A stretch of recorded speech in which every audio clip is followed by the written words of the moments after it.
umusanzu w'umuhanzi, umusanzu w'umuhanzi, umusanzu w'umuhanzi ni uwo kubaka abantu, umusanzu w'umuhanzi, umusanzu w'umuhanzi, umusanzu w'umuhanzi muze wubaka u Rwanda. Hari ikintu Imana igiye gukorera u Rwanda. Mu gihe cyashize abahanzi nanjye ndimo ntabwo twigeze dufata umwanya nk'uwa Kizito afite uyu munsi. Twishimye cyane kubera Kizito yadusuye, hanyuma icyo namwizeza ari uko tumuri inyuma mu kubaka igihugu. Kizito Mihigo Nyagasana akugororere mu ijuru abamarayika bamanuke baguhimigisha uzakomereza. Monsieur Kizito, c'est toi qui as toujours de bons mots, on t'aime beaucoup. On t'oubliera jamais. Un bon message, merci de ta part. Wanuma wenziza, numa wenziza, wanuma wenziza, wini otwibanire. I love you, Kizito!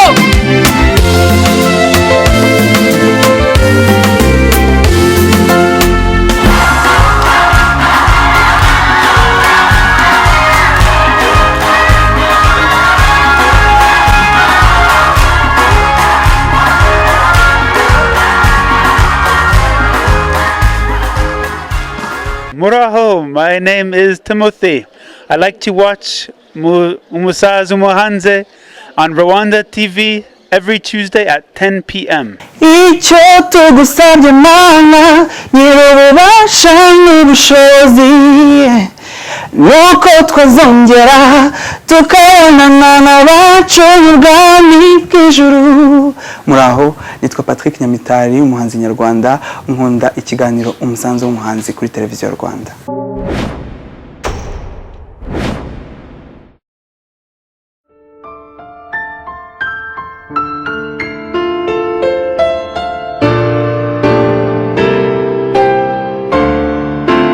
hari indirimbo ajya avuga ngo ntaza kuba mu mwijima sinari kubona urumuri. Wenda wasanga iyo avuze impamvu atemera Imana, impamvu zanjye zo kwemera Imana zirushaho kugaragara. Iyo utajyaga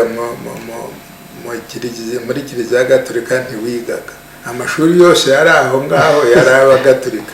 Rero najyanwe no kwiga, ngeze mu mwaka wa 4 rero nutajya kubatizwa biragucikanye. Kujya impaka z'amadini rero rugashidika tukajya hehe tukajya impaka nyinshi, ntabwo ibyo bintwarira igihe, ahubwo nuko mbaho mu bukristo bwanjye. Umuntu yavuga ko ari Imana y'abashakashatsi bashobora kwicara bagatekereza bakareba bagasanga hagomba kuba hari ahantu hatangiriye ibintu, hatangiriye ubuzima, hatangiriye uko kubaho. Abantu aho bari mu bitekerezo byabo bagenda berekana inkomoko yabo. Imana irahari, ariko nanjye nkaza kwemeranya n'uwari wese uvuga ati Imana iba Imana, ariko ntinzanira umuco w'abandi bantu usimba umuco wanjye. Mbese iyo urebye usanga ndi kugenda aho ngeze ndi kwemera Imana byibuze nk'uko abanyarwanda bayemeraga mbere y'uko abazungu baza. Imana nemera ko ibaho, wenda igihe kizagera umuntu arebe uko yaba yumvikana, ariko yaba iriho. Byaba biriho cyangwa biriho.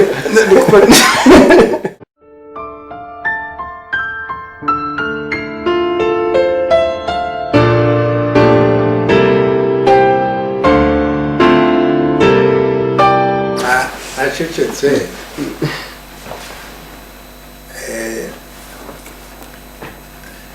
idini irango turiho turayumva nabi.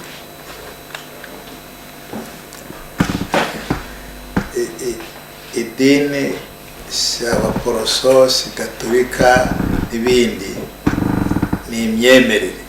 Nubwo ibyo tuvuga ubu ngo ni inzaduka, ibyo twita idini biri mu mutwe yacu ni inzaduka. Idini ni uko umuntu yemera ikintu, ariko twe turavuga Imana. Ariko umuntu idini imyemerere ayibaho mu muco we.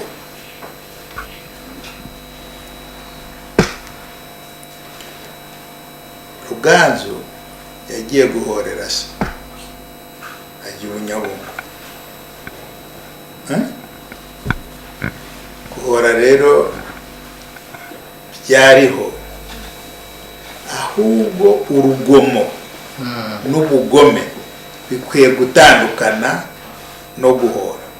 Kuko guhora niba ari justice, ibyo nabyo dukwiye kubitandukana. niba kwihorera ari uguhana, na Bibiliya yigisha ibyo ngibyo.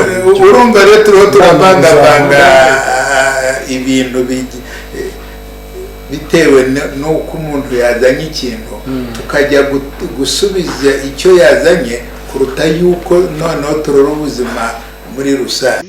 Iyo kwihorera bijya kuba umuco w'Abanyarwanda ukomoka ku byo padiri yise intekerezo, ibyara ingengabitekerezo bikaza kubyara umuco abantu bagenderaho, burya kwanga kwihorera hano mu Rwanda ntibyo gushoboka. ndagira nkubwire ko byajya gushoboka, mbabara nkubwire kuko oya wahavuze aho nawe. Je ndavuga yuko kuba Abanyarwanda batarihoreye ubu ngubu habaye nibyo bita volonté politique. Ni ubuyobozi dufite ubu ngubu bwafashe icyemezo cyo kudahora ndetse bijya muri gacaca. Ibyo ngibyo ntabwo ari ku muco. Umuco wenda uho wadufashije muri gacaca yacu ko nashobora kwiyunga. Ariko rero ariko guhora bwakwica abantu 10 ntabwo ari umuco wabayeho. Twumvikane wivuga ngo iyo ubuyobozi buriho ubu ngubu bureka Abanyarwanda ngo icyo bishakiye, tuba tukiri mu guhora n'ubu ngubu. Yewe nyuma ya jenoside numvaga nakwihorera, ariko politike y'abandi nanjye hari icyo nshaka kuvuga. Buriya nyuma ya jenoside nanjye numvaga nakwihorera, ariko jewe nta nubwo ari leta yambujije. Jewe yasiri ko leta jewe namenye ko ubukristo ari cyo bumpamagarira justement. Ahubwo ndimo ndashaka kubaza, ese volonté politique ko ihariye kubuza abantu gukora ikibi kuko bakigukoreye, ese aho amadini yuko natwe ari indangagaciro yacu, aho natwe turabyigisha bihagije? Turabyigisha juste igihe mwunganiye ikintu ahubwo dukwiriye kumva. Hari ukuntu dufata umuco na volonté politique, juste hari ukuntu twiranduye, nicyo nkunda kuvuga, twikuye ahantu. Nicyo gihe rega habagaho politique, twikumva yuko umuco n'ubundi waba gufite uko uri organize ibintu byose, yaba politike iyo politike yarahabaga. Twikumva yuko hari umuco utandukanye na politike. Niyo politike yo mu Rwanda, impamvu reka mbahurire biratandukanye, ariko igihugu naho bitandukanye. Dore icyo nshaka kuvuga rero noneho cyiza Abanyarwanda bakwiriye kumva, nacyumvise vuba igihe natangiraga kwisomera, hatangira gutekereza, nibwo numvise ibintu perezida wacu akunda kuvuga cyo kurwanya ibintu byitwa demokarasi iri importe. Yes, icyo mukwiriye kucyumva. Demokarasi ubiki wenda mbese mu muco wanyurimo demokarasi. Umva icyo nshaka kubwira. Nyine nicyo dusobanura. Gerageza wumve icyo tugusobanurira nyine. Turavuga iby'amadini. Gerageza wumve icyo tugusobanurira. Demokarasi aragrese ntishoboka. Kubera iki? Kuko tutabaho kimwe n'abagereki. Ariko uzasanga ingorane zose twaguyemo si uko abantu batashakaga demokarasi, ahubwo barwanaga nayo birengagije context yabo. Reka nguhe urugero, reka mbabwire demokarasi y'abagira icyo uko yatangiye. Hari amoko 10. Hari amoko 10, buri bwoko bugategeka, bakagira na calendrier politique y'amezi 10, buri bwoko bugategeka ukwezi. Yes, c'était ça. Nuko byagendaga. Ndagira ngo mbamenyeshe nyine iyo context igeze mu Rwanda, muzima bari abanyapolitike n'ubu bashaka kugarura ibintu by'amoko kugira ngo babitegekereho. Burya ni demokarasi y'abagiriki. Murakoze cyane. Nagira ngo twavanse noneho tugende kuri kubijya demokarasi. Hategeka abantu benshi. kandi hategeka birapfa ko batabigira ibyabo cy'abaturage. Ni munyemerere tutere intambwe tugana ku mutima w'isanganyamatsiko yacu. Iyi nsanganyamatsiko yacu yo kuvuga uruhare rwa buri munyarwanda mu myemerere iyo ari yo yose, ko dufite imyemerere itandukanye. Ibyo byose temfete, nta nubwo twaje hano kugira ngo buri wese avuge ngo ibyanjye nibyo byiza nimuze mwemere nkanjye, ahubwo twaje kugira ngo umuntu avuge ngo ibyacu twemera ni ibi, tubishyire ahagaragara, noneho tunavuge ngo icyiza tuvanamo n'iki kandi kikagirira akamaro abantu bose. Nagira ngo mbere yo kujya mu bikorwa byanyu mbanze mbabaze ikibazo nibaza nakomeje kwibaza nkurikije ibyo mwavuze. Mu Burayi uriya mugabane w'Uburayi njye nahabaye imyaka 8 mbona ukuntu abantu ntibakijya mu matorero mu masengero. Hajyamo nko mu kiliziya ya Gatolika usanga nk'abakecuru 5 ku cyumweru nabo basavuruma n'abihebye, ngira ngo n'amadini hafi ya yose. Ukaba wavuga uti wenda uti baraguye ntago bemera, ariko njye nasanze iyo urebye uburyo babaho, indangagaciro babamo, uburyo babana, uburyo bafashanya, uburyo usanga ari abakristo cyane ahubwo wenda kurusha twebwe twuzura kiliziya noneho mu buzima busanzwe tukicana. Ese rokilte aho ngaho ni ikintu ndimo nibaza, ni ikibazo ntabwo je no confirme pa, ntabwo ari ibintu nemeza, ariko se aho abanyarwanda ntibaba bagifite ikintu cyo kuvuga ko kuza mu misa kenshi no gutwarwa mu masengesho, umuntu akaba yatwawe, aho ntibaba bagifite confusion yo kuvuga ko ari ko kwemera, kuko resultat nta mbuto zigaragara tubona. Kandi simvuga ko kiriti idakenewe, gusenga bidakenewe, ariko se aho ngaho mu mitwe y'abanyarwanda ntihaba harimo ikintu cya confusion cyo gukeka ko wenda ariko kwemera. Padiri aratubwira wenda akurikije kuko jenoside ngira ngo yabaye ikintu kitwereka ko imbuto ntazo. Ngira ngo ni cyo kizami rwose cyiza turahamatureshwa nk'abakristo. Aho ngaho nyuma yayo hari hanze ya kiliziya, hanze y'urusengero hari ikintu gikorwa kugira ngo no kwemera gutuma abantu basenga n'iki kugaragara mu bikorwa. Padiri Rest, murakoze. Sinzi yuko twavuze ibintu byinshi, ikibazo gifite nuko dufite nyine amateka yihariye atuma ibyo uko twagombye kureba ibintu wenda atari ko byagombye kureba ngo dutandukanye imyemerere, imyigishirize, nuko abantu bakira iyo myigishirize, iyo myemerere bayishyira mu bikorwa. Biragoye kugira ngo tubisobanure neza. Je nkeka yuko ari igice cy'imyigishirize cy'amahame y'inyigisho y'idini runaka yitanga ibyagombye kugerwaho. Navuze ideale mu intego abantu bagombye kugeraho, hari n'ukuntu izo ntego zishyirwa mu bikorwa, ukuntu abantu bakora kugira ngo bazagere kuri izo ntego. Aho ngaho naho ari ikibazo gikomeye mu by'ukuri. Muri iyo nivuga imyemerere yawe ko ari iyi ngiyi, kuvuga ko mugomba gukundana, kandi ko ibikorwa by'urukundo byabaye bike byabuze, ndetse nka jenoside yo kuko nibyo nabyemera yuko sevuga ko nta mbuto zeze, ni nke cyane, imbuto zabaye nke, ndetse n'izo nke za ubwinshi bw'ibi byakozwe butwikira twa tubuto duke twabayeho. Ibyo rwose byo turabyemera, nta muntu wabihakana, ariko si ukuvuga yuko inyigisho ubwayo yari mbi. Inyigisho y'urukundo ntabwo yari mbi.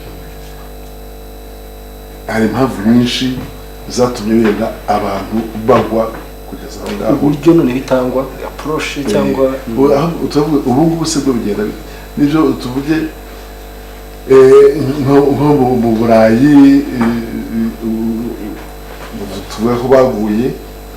Mu Rwanda tukabona kiliziya zacu zuzura, ndavuga kiliziya Gatolika, dufite rwose urubyiruko rwinshi, dufite abantu benshi baza mu kiliziya. Ese aho ngaho aho baba bakurikira inyigisho za kiliziya koko? Ni ikibazo umuntu ashobora kwibaza, ikibazo twakwibaza, ariko nkeka ko jewe uko mbibona bashobora kuba bazikurikiza ubu ngubu kurusha mbere.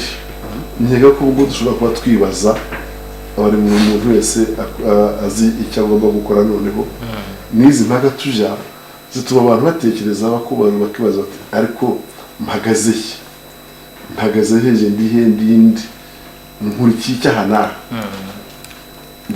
nkumva rero ko kutagira indangagaciro z'ubukirisitu nubwo aba banyaburayi basa nkaho bifashije ntabwo ari indangagaciro z'ubukirisitu zibayoboye ahubwo bashyizeho uburyo bwo kugira ngo birwaneho barwaneho buri muntu ku giti cye bashyiraho sécurité sociale ku bwiteganyirize bwabo bariteganyiriza cyane kuturusha ku buryo ndetse bashobora kuba bishingikirije ibintu kurusha uko bakwishingikiriza indangagaciro bafite ibyo by'urukundo ntabwo nahamya ko bafite urukundo nanjye ntabyo nta rukundo bafite rwose abenshi abonye uko tubibona ntamya ko batagengwa n'urukundo ahubwo baragengwa n'umutwe wabo bafite ukuntu babiteganyije bafite ukuntu biteza iminsi bakitega iminsi n'ubu ndetse ariko ibyo ngibyo sinavuga yuko ari indangagaciro ahubwo bafite wenda valeur zindi ariko indangagaciro twebwe dufite numva dukomeyeho nk'abanyarwanda n'idini yacu amadini yacu ko turi aha ngaha navuga ko ashyigikira izo ndangagaciro z'abanyarwanda ntabwo amadini yavanye indangagaciro z'abanyarwanda ahubwo yarazikomeje ntabwo navuga ngo kiliziya kwe kirazira ngo yavanyeho indangagaciro oya hariyo n'ibihango wenda yavuga ati ibi ngibi ntibifite ishingiro ukurikije abazungu babizanye batyo impamvu bavuga ngo kiliziya kwe kirazira ni uko hari ibyo abanyarwanda babujijwe gukora kuko bagaceceka bagatinya bakumvira abazungu ibyo byabayeho nabyo ntitwabihakana bakabikora urwihishwa tuvuge nko kubandwa ku mugaragaro bisa nkaho byavuyeho ariko ibyo ngibyo si ukuvuga yuko byacitse kumutera ariko ukuvuga ngo kirazira icyo ukora kutagira kirazira byo ni ibyago kirazira zigomba kubaho burya no mu ndangagaciro z'amadini bakubwira ko ikiriho icyemewe igikwiye n'ikizira kirazira wenda zarahindutse zimwe na zimwe ariko ziracyariho ntabwo zavuyeho nkavuga rero ko jewe izo ndangagaciro turacyazigenderaho kandi turacyazikomeyeho kandi ntabwo amatorero yacu amadini yacu arwanya indangagaciro z'abanyarwanda ahubwo arazuzuza akanazikomeza murakoze cyane nagira ngo dukomeze noneho ngiye kusaba Musenyeri Pauline atubwire ariko mbere hari akantu wenda tuzaganira ubutaha hari akantu kakinkirigita mu byerekeye culte imisengere ngira ngo dusigaye dufite imyemerere myinshi cyane hano mu Rwanda n'imisengere myinshi ku buryo simbabeshya ko hari n'intera impungenge iyo abantu uburyo basenga hari ubwo njya mbona nkibaza niba koko bari siri niba ari ugusenga cyangwa buri wese afite uburenganzira bwo kubikora ariko ngira ngo ubutaha twazaganira noneho se isengesho rya gikristo cyangwa rya gikatolika cyangwa rigenda rite kuko ngiye nshobora kuza hano uyu munsi nkajya nkubita ikirenge hasi nkavuga ngo ndasenga cyangwa nkajya nkubitenza ibipfunsi hari uburyo bunyuranye bwo gusenga uyu munsi ngira ngo twazaganiraho ku buryo abantu banibaza bakibaza niba basenga cyangwa baba bari muri emotion nk'iyo umuntu aba ari muri concert ya Celine Dion cyangwa ya Johnny Hallyday kuko nabo baba bafite emotion no gutwarwa n'iki ni ikintu ngira ngo twazaganira ubutaha nigero twihute noneho Musenyeri Pauline atubwire kuri cya kintu Interfaith Commission of Rwanda sisa mutubwire uko mwagitangiye kigamije iki cyakoze iki dutekereza ibya guhurira hamwe nk'amadini muri 1999 bari batangiye gufungura abasaza barwaye n'abana bato ba minere noneho abo bantu bagiye kugenda bagiye muri sosiyete bazagenda bate bazakirwa bate cyari mu bitekerezo kuvuga Bibiliya iravuga ngo wishimane n'abishima babarana n'ababaye noneho ukabona uri mu rusengero aba barishima ko umuntu wabo yafunguwe aba barababaye ko umwanzi yafunguwe kandi jewe ngomba kubabwira ubutumwa bose bigire nte twasanze si ikibazo cy'idini si imyemerere ahubwo ni ikibazo sosiyali wakora iki ikindi ubumwe n'ubwiyunge bwaravugwaga ariko se amadini ko dukunda guterana ibyondo tuzafasha dute leta ubumwe n'ubwiyunge bw'abanyarwanda urwo ruhare twigeze kugira bitewe n'abatuzaniye ubutumwa dushaka kubirenga turahura icyo gihe Padiri Octave yari muri komisiyo ya paix reconciliation turafatanya justice et reconciliation turafatanya umuntu ufere yari afite idini ry'akarikunda akaryoha ariko kandi akarura n'ikibazo u Rwanda rwaciyemo uyu yari akiri mushyi by'amahirwe nawe arabyumva ariko duhamagara n'abanyarwanda bakuze nebuka ko Michel Kayihura nawe yaje kuduha kuvugana natwe uriya mupadiri yari sekreteri wa conference episcopal yitabye Imana nawe twari kumwe baza kuduha ibiganiro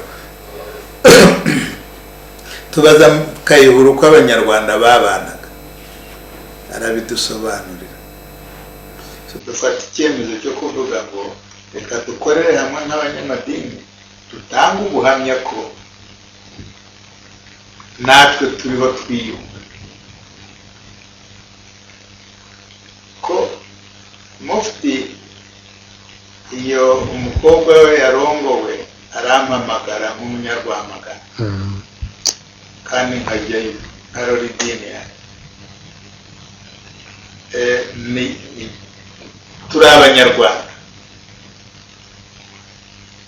ariko bitatubuza kuba mu madini yacu n'amadini ntakwiye kutubuza kuba abanyarwanda icyo kindi twavugaga mu kanya nicyo cyane cyane kuko niba idini itanyongerera kurushaho kuba umunyarwanda mwiza kimwe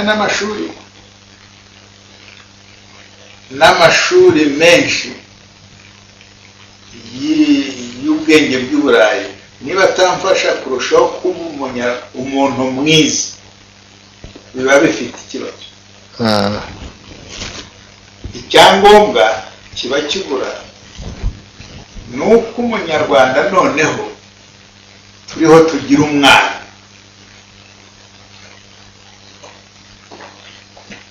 abazungu bakoresheje ijambo ribi nakarikoresheje ngo umushenzi kuza idini niba igeze aho inkura mu kuba umuntu mba nabaye Pawulo niyo bigeze kubaza abagaratiya ati kumwizeye Imana ubu nkabona muri mu bindi ninde wabaroze bagaratiya n'abanyarwanda ntabaza ngo ninde wabaroze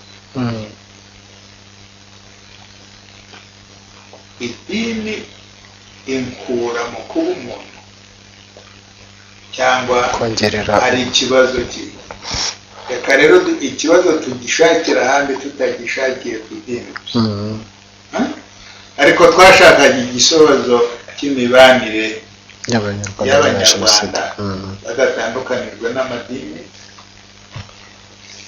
twubahane ariko noneho uko mbayeho bitume w'irindi dini avuga ariko n'icyo afite ntafite murakoze cyane Padiri Oreste nagira ngo mubwire ko cyane cyane numvaga hari ikintu mutezeho no kutubwira Caritas ubundi niki abantu benshi barayizi bazi izina abanyarwanda benshi barayizi uyu munsi nagira ngo muse nk'abatubwira mu magambo make birumvikana turiho turagana ku musozo w'ikiganiro mutubwire ubundi ni muryango ki ukomoka he ukora iki cyane cyane mu Rwanda urakoze Caritas nk'uko mu by'ukuri ni ugushyira mu bikorwa ni umuryango ushyira mu bikorwa indangagaciro y'urukundo Caritas ni ijambo ry'ikilatini rivuga urukundo, niyo traduction y'icyo kilatini Caritas urukundo. Noneho nk'umuryango navuga ko ari n'ishami Kiliziya Gatolika icishamo rwa rukundo mu bikorwa bigaragara, akaba ari kubaho ufasha abantu kugira ubuzima bwiza, bakabaho neza,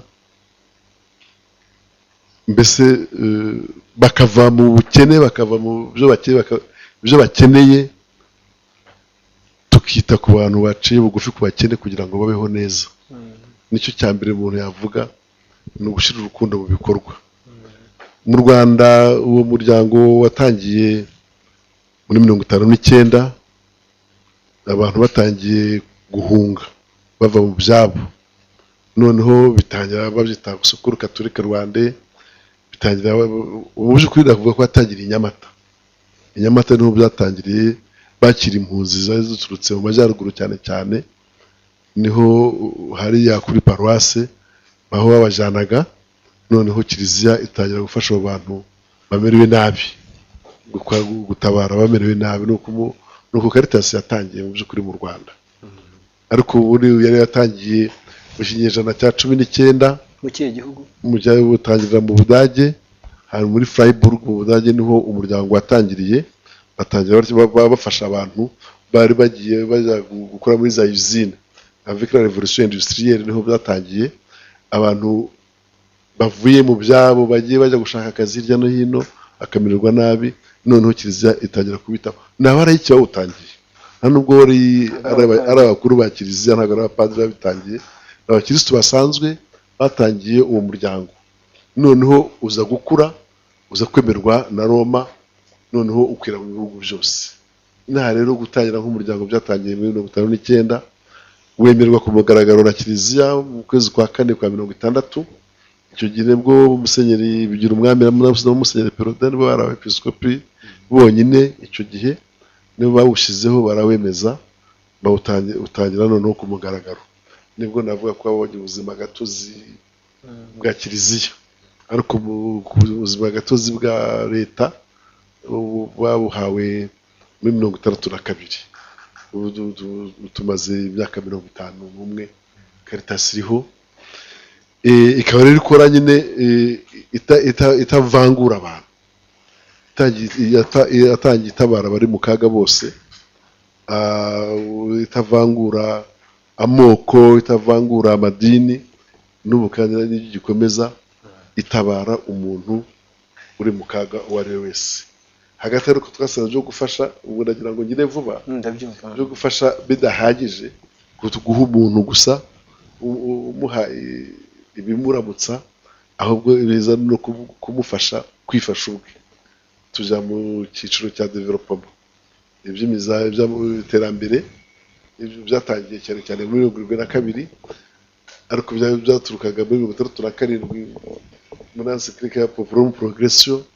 Ni inyigisho za Papa navugaga ko hagomba kubaho amajyambere kugira ngo ufashe umuntu kwifasha, cyane cyane turuka byo Papa Paul wa gatandatu yavugiye mu nteko y'abibumbye, avuga ko iterambere by'amajyambere ari ryo zina rishyashya ry'amahoro.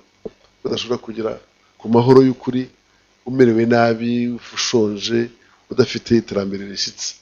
Le développement et le de la paix, byari muri Nations Unies. Ibyo ngibyo noneho biratangira. Intanga mu Rwanda urebye twatangiye kubishyira mu bikorwa muri 2022, ndetse basa nkaho bavanye agashami ka Caritas kaje iruhande ko gutsura amajyambere, niho bashyizeho bya biro bya episkopi bisura amajyambere BED, byongeye kugaruka muri Caritas ejo bundi nyuma ya 1994 na gatandatu nibwo byongeye gusubira muri Caritas ku ishami rya Caritas. Uravuga ko Caritas rero dufite amashami 3 y'ingenzi. Iryo rya shami ry'ubutabazi ryatangiye n'ubundi rikurikirwa na rya shami ry'itsura amajyambere, ariko noneho nyuma ya jenoside no abepiskopi gatolika basanze Caritas ikwiye no kwita ku by'amavuriro tugira ishami ry'ubuzima rero ni amashami 3 y'ingenzi dufite. Iryo shami rya mbere niryo ry'ingenzi, niryo rivuga Caritas koko yuko no dushishikariza abakristo bacu gufasha kwita ku bari mu kaga kuba babaye n'uburyo dukora. Niryo shami uzasanga boko harimo ya nyigisho dukora mu bya animation, ikangurambaga mu byerekeranye n'ubumwe n'ubwiyunge kugira ngo beho mu rukundo, abakristo babeho bafasha abakene babo tudategereje akimuhana akazi imvura ihise. Ubundi Caritas izwi nabi kuko nyine mu ntangiriro yayo mu Rwanda yatangiye itanga gufasha, birakomeza n'ubu bazi ko Caritas ari ryo gufasha gusa, ifashisha abantu ifashisha ibintu yabivanaga hanze ubu ntibikiva hanze. Ngo mubwire ko ubu ngubu icyo dukeneye nuko abakristo b'abanyarwanda ari bafasha abakene babo, ntabwo tugitega amaboko hanze. Rero buri ntambwe twateye kuva muri 1998 nibwo twavuze tugomba kubaka Caritas nyarwanda. Ubu mvugira ahangaha nakubwira ko nta mfashanyo tukibona ziturutse mu mahanga. Abakristo bacu rero batanga imfashanyo, abepiskopi bacu bashyizeho ukwezi kwa 8 bakwita ukwezi k'urukundo n'impuhwe kugira ngo noneho tubwire abakristo tubashishikarize gufasha abantu bakuri. Ubundi mu gihe cy'igisibo no mu gihe cya divine n'abakristo basanzwe bashishikarizwa gufasha, ariko bagafasha abiwabo, bagafasha muri paruwase yabo. Ariko ukwezi kwa 8 ko ni ugufasha abantu tutazi bakuri. Ibifashanyo tuvanamo tuvye nk'izo twabonye umwe mwaka ushize yagiye muri Somalia no muri Kenya, ko muzi ko bagize amapfa akakaye. Caritas y'u Rwanda yohereje amafaranga, ntabwo ari menshi cyane kuko hariho n'aho twabatabaye bari bagize ibibazo by'umuyaga, bari bashenye amazu mu Rwanda, ariko nk'aho twoherejeyo miliyoni zirenze 15 aho ngaho muri Kenya. Urumva kugira ngo natwe dufashe n'abahandi. Ibyo rero ni ikintu gikomeye ubu twagezeho. Ubu tugerageza gushaka uko twakwirwanaho kugira ngo tubashe gufasha ba bantu bari mu kaga. Mubona ibiva mu bakristo bwabyo bisa nk'ibingana n'ibyo mwabonaga nk'inkunga hanze? Birarenze rwose kuko imfashanyo zaturukaga hanze ni bike cyane, bigahabwa abantu bake cyane. Nta mfashanyo zaturutse hanze zatumye abantu babaho nk'uko abantu babyibwira. Iyo urebye ibikorwa bikorwa mu maparuwasi, mu miryango remezo, mu masantari, mu maparuwasi, ibyo bintu tutabara mu mafaranga ni byinshi cyane, birenze kure ibyo byavaga mu mahanga. Kuko abakristo bacu bubakira abakene babo, abakristo bacu barahinga, bagahingira abantu b'incike. Nibo mu muryango remezo hari umuntu ushinzwe kureba abarwayi badafite kivurira. Hari menshi, ntabwo urugero nk'uko muri paruwasi ya Mushaka muri Cyangugu bishyira hamwe bagatanga amafaranga ya cotisation kugira ngo bishyurire abantu mituelle de santé. Ibyo bintu tubibaruye byose twasanga dutanga ibintu byinshi cyane. Murakoze, turaza kugaruka. Sheikh Saleh, nimutubwire uko mwabonye Interfaith Commission, mutubwire mu magambo make kuko muri mu bantu bayikoranagamo na Musenyeri Coline, mwe mwayibonye mutese mwebwe ni iki yabunguye, ni nuhe musanzu mwatanzemo? Murakoze. Interfaith Commission Rwanda uko nayibonye nkibona n'ubu ngubu cyane ko iracyariho mu mirimo mike iracyariho. Uko nayibonye cyambere cyo byangira akamaro nge ubwanjye kubasha kwicarana n'umukuru w'Abangirikani mu Rwanda, nanjye ndi umukuru w'idini ya Islam mu Rwanda. Byanshimishije, binyereka yuko cyambere cyo umuryango wanjye wagutse. Icyakabiri byamfashije, byatumye nibura ntangira urugendo rwo kubana n'abandi tutemera kimwe mu myemerere y'idini. Ubu nibaza ko bidashoboka, ariko icyo kiba kirashobotse. Hanyuma ariko byaje kuba nanone ikintu gikomeye cyane kuko twahuje imiryango y'abashyize ku icumu, abarekuwe n'imiryango y'abagororwa mu bihe bikomeye cyane abantu baza ko bidashoboka. aho twaribwe kandi tubigeraho twubaka amazu 158 mu gihugu hose dutangiza imishinga yo kurwanya ubukene hirya no hino mu gihugu twishyura minerval kandi mu mashuri y'imirimo ngiro ifasha abantu kuva mu bukene bwabo ibyo nanone byaje kunshimisha ariko icyo numva nakwigisha buri wese nuko kwagura amaboko ugahobera buri wese utishinze kubigutandukanya nawe mbere yuko bigirira abandi bose akamaro wowe ubwawe bigirira akamaro Interfaith Commission Rwanda nayo ibonye igisubizo ku buzima bwanjye njyewe ubwanjye kuko yanteje imbere tumamenya abantu tumangira umuryango mugari bituma nkunda nakundwa bituma ngira gutuntu twishi cyane numva nzibukita kandi sonzuma bwanjye mwakoze cyane Padiri Butimbuka uyu munsi nagira ngo tuganire gatoya ku magambo avunaguye kuri iki gitabo kinini mwanditse gifite page 438 igitabo cy'ubuhamya bw'ubuzima bwanyu ariko bw'ubuzima bw'abantu batuye urebye mu karere ka Gatsibo cyangwa cyahoze ari komine ya Murambi mu Buganza igitabo mwise uko jenoside yakorewe abatutsi yagenze mu cyahoze ari komine ya Murambi mu Buganza niko titre yacyo ivuga igitabo mbona mwanditse mufashijwe na komisiyo y'igihugu yo kurwanya jenoside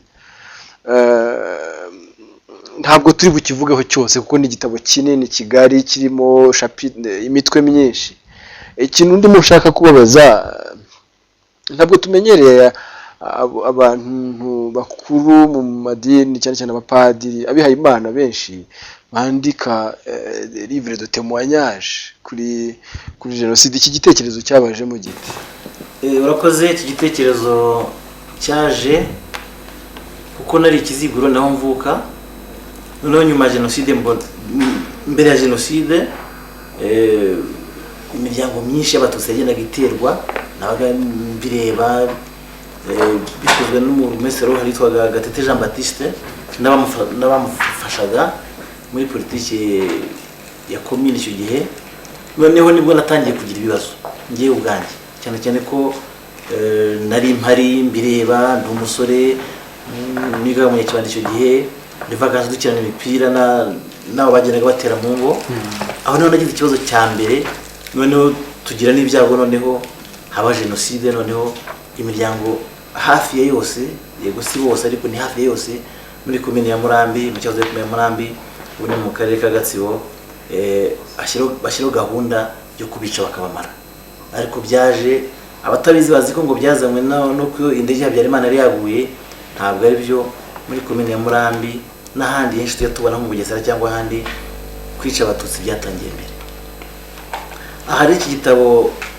nakoze ubushakashatsi hafi umwaka wose urenga ikintu nibanzeho cyane no kwerekana urwango rwo kwanga umututsi uko byaje muri iki gihugu cyacu kugira ngo umuntu yanga umuntu azamwice nuko bifite amateka nda muri urwa politike noneho uko abatutsi bagambaniwe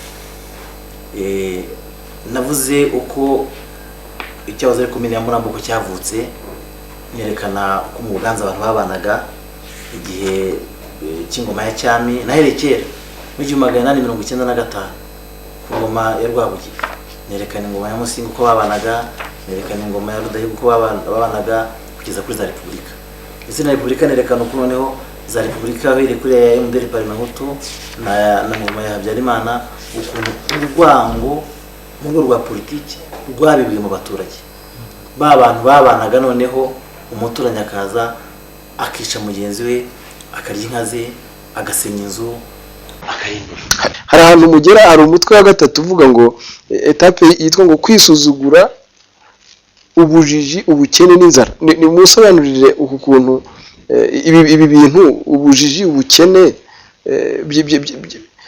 kwisuzugura kwanza ko abishwe muri jenoside aho ngaho najya nerekana cyane cyane ukuntu uko jenoside yateguwe none ugasanga nk'umunyapolitiki nka Gatete n'abakonseye bari 14 n'ababafashaga akajya imbere abaturage none akerekana urugero ndakerekana ukuntu abatutsi baruta abahutu kandi wareba nk'iryo jambo uko abivuze wari umututsi yavuze izina wajye kuri ugasanga abahutu baramurusha ibintu none njye nkibaza njye naribaza nk'umushakashatsi nk'ubwo ko bivuze atyo ubwo no kugira ngo babahutu abangishe bamututsi noneho bazamwice byoroshye kuko ikintu bagiye bibandaho cyane ni ukwerekana ko ibyaha byose ibyago by'u Rwanda rwagize byatewe n'abatutsi no bakagenda bita amazina agiye bisobanura n'inzoka n'umututsi ubwayeho inzoka arayica bishatse kuvuga iki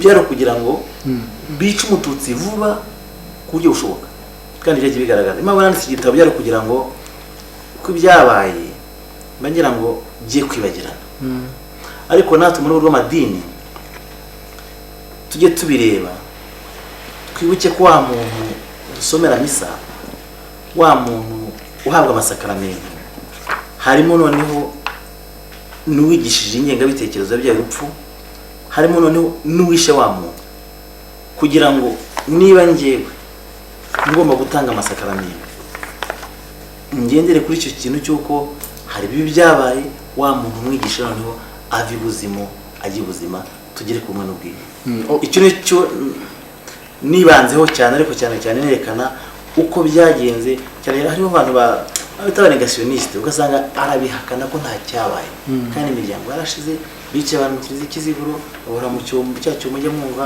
byose ni byabaye mbagira kuri n'ubuhamya bugamije gushyigikira ukuri ku byabaye cyane hari ahantu iki gitabo kirashimije cyane ku bantu wenda bataragisoma kuko kigiye kirimo gusesengura kwinshi hari ahantu muvuga ibintu byitwa guca amashu ni ibintu n'iwacu byahabaga ukumva nk'umuntu bamufatiye nko mu ishyamba bakavuga ngo bari bagiye kumuca amashu ubundi guca amashu ngo byaraguca umutwe ngo bakawukurisha ibi bintu nabyo byakoreshejwe iwacu byarabaye ahantu bita Nyamarebe munsi y'Akabangiri hagati y'Akabangiri na Gakenke muri 1963 noneho bakajya babwira icyo gihe hari ku ngoma yitwaga Gashugi icyo gihe noneho bakabwira abatutsi babiciraga mu gishanga aho ngaho bakabaca imitwe ngo ureba ishuku riteye nk'umutwe w'umuntu noneho bakabaca imitwe